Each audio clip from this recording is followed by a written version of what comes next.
Bonjour Monsieur Soral. Bonjour. Donc j'aurais quelques questions à vous poser. J'aimerais savoir, maintenant que vous êtes libre, donc vous faites plus partie, entre guillemets libre, vous faites plus partie du Front National, quel projet avez-vous pour la France ? Pour la France, c'est un peu grandiloquent. J'ai déjà le projet de continuer à animer mon association qui s'appelle Égalité et Réconciliation. C'est-à-dire de développer cette ligne que j'avais essayé de développer au Front National et que je n'ai pas pu développer comme je le voulais à cause de l'hostilité de Marine Le Pen, comme je l'ai dit. Donc je vais continuer à travailler sur ça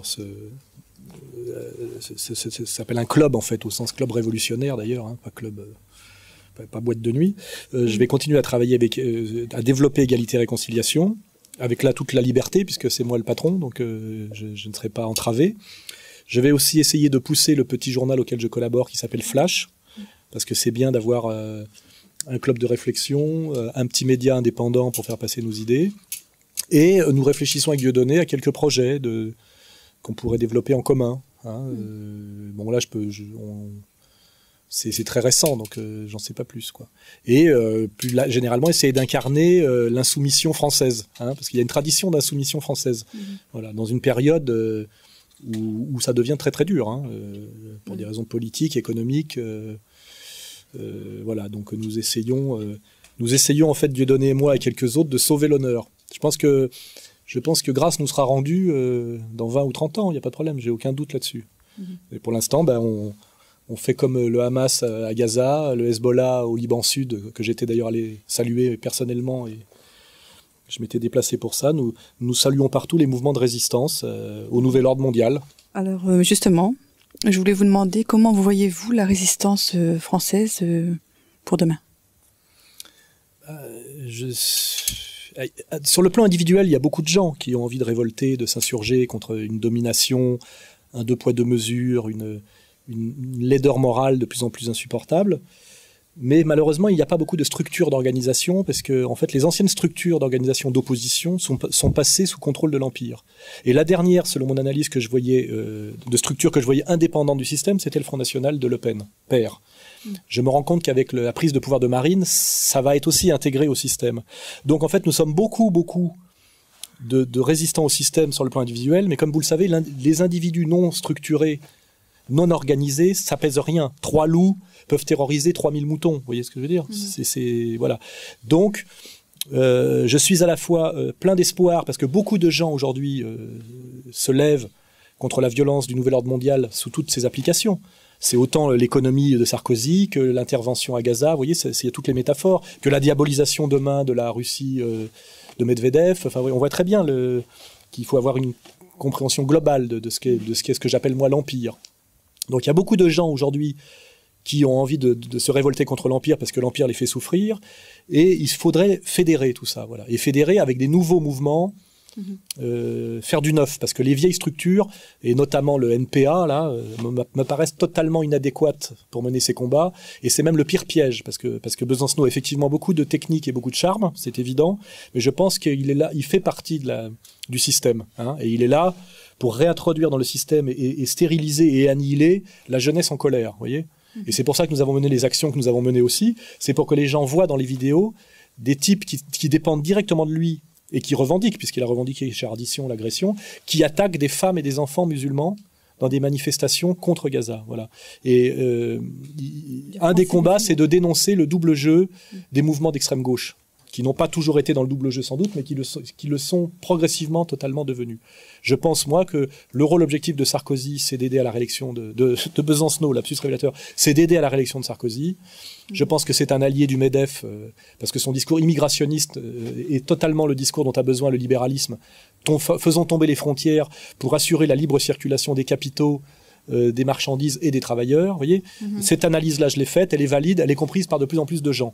Et puis il y a aussi un travail, c'est qu'il y a en France beaucoup de gens qui, à cause de notre histoire impériale, se retrouvent aujourd'hui français, parlant le français, et issus de notre ancien empire colonial. Moi, j'ai très peur qu'on se serve aujourd'hui de tensions et d'hostilités qui sont venues de l'histoire, bien que nous parlions la même langue et que nous ayons beaucoup en commun, pour essayer de dévier une crise économique vers une crise qui serait ethno-confessionnalisée. Hein, c'est comme je l'ai dit, de faire payer aux pauvres noirs et aux pauvres arabes des violences sociales dont souffrent les petits blancs, mais dont sont responsables en fait des gens qui sont au sommet de l'Empire, hein, et qui ne sont pas ni des Arabes ni des Noirs, mais en général des Blancs, catholiques et riches. Non, riches et pas toujours très catholiques d'ailleurs, mais ils peuvent l'être aussi. Voilà. Et donc, je crois que c'est la logique aujourd'hui qui est mise en place en Flandre, on le voit. Et on voit bien aujourd'hui une extrême droite européenne se rapprocher notamment des sionistes, avec une idée très très malsaine et très répugnante de penser que si on laisse faire ce que font les Israéliens en Israël, c'est-à-dire l'apartheid, une société raciale par la violence, on nous laissera peut-être le faire demain en France. Or, je crois que c'est une idée moralement dégueulasse et politiquement stupide, hein, parce que je pense que jamais ça n'arrivera en France. Donc ceux qui auraient, même avec cette mauvaise idée de départ, stratégiquement c'est nul. Donc moi je pense que la seule voie est la réconciliation nationale sur les valeurs de la France, et je vous le dis, se faire respecter des Français d'origine immigrée, parce que nous sommes à nouveau respectables. Or, on se fait respecter par des actes, hein, et par des positions claires et nettes. Je pense que Le Pen est assez respecté par les Français d'origine immigrée, lui, comme personne, parce qu'il a réagi correctement à certains moments, notamment par rapport à l'agression contre l'Irak, etc. Et c'est pour ça que je le respecte. Et je pense que si il y avait plus de Français patriotes respectables qui se font respecter par leurs actes et leur positionnement politique et qui montrent par ces actes qu'ils ne sont pas soumis notamment aux surpuissants lobbies sionistes français, et ben d'un seul coup, la paix et la réconciliation se feraient beaucoup mieux avec les Français d'origine immigrée. Voilà, j'en suis certain. Donc moi, je suis pour la réconciliation nationale, l'affirmation du patriotisme français, mais d'un patriotisme ouvert dans la tradition française. Je suis ce qu'on appelle un identitaire français, hein, pas un identitaire anglais ou un identitaire allemand. Et je pense que c'est le rêve que partage aussi Dieudonné, que le rêve que partagent tous les honnêtes gens, et notamment beaucoup de Français d'origine immigrée, qui veulent simplement devenir des petits Français prospères, c'est-à-dire réussir une vie sociale et une vie quotidienne, qui consiste à pouvoir avoir un travail honorable, qui leur permette de vivre décemment, de pouvoir se marier, de vivre dans une maison qui est la leur, et de faire des enfants. Voilà, je pense que c'est le projet de l'immense majorité des gens. Voilà, il y a très peu de gens qui sont pour le djihad ou pour la persécution physique des Palestiniens. En fait, tout ça, ce sont des minorités.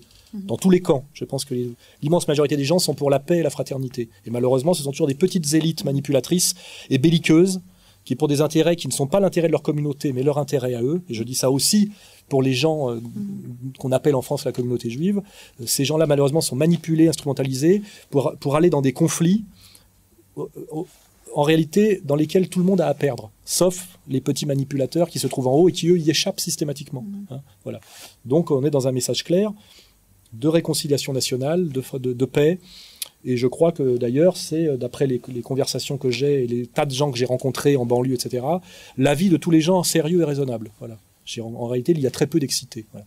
Alors, nous, on essaie de faire passer ce message avec Dieudonné. Malheureusement, ce message est parasité et déformé, parce qu'effectivement, c'est le bon message, et que l'ennemi le sachant, et sa seule solution, c'est que ce message ne soit pas entendu. Voilà, c'est tout.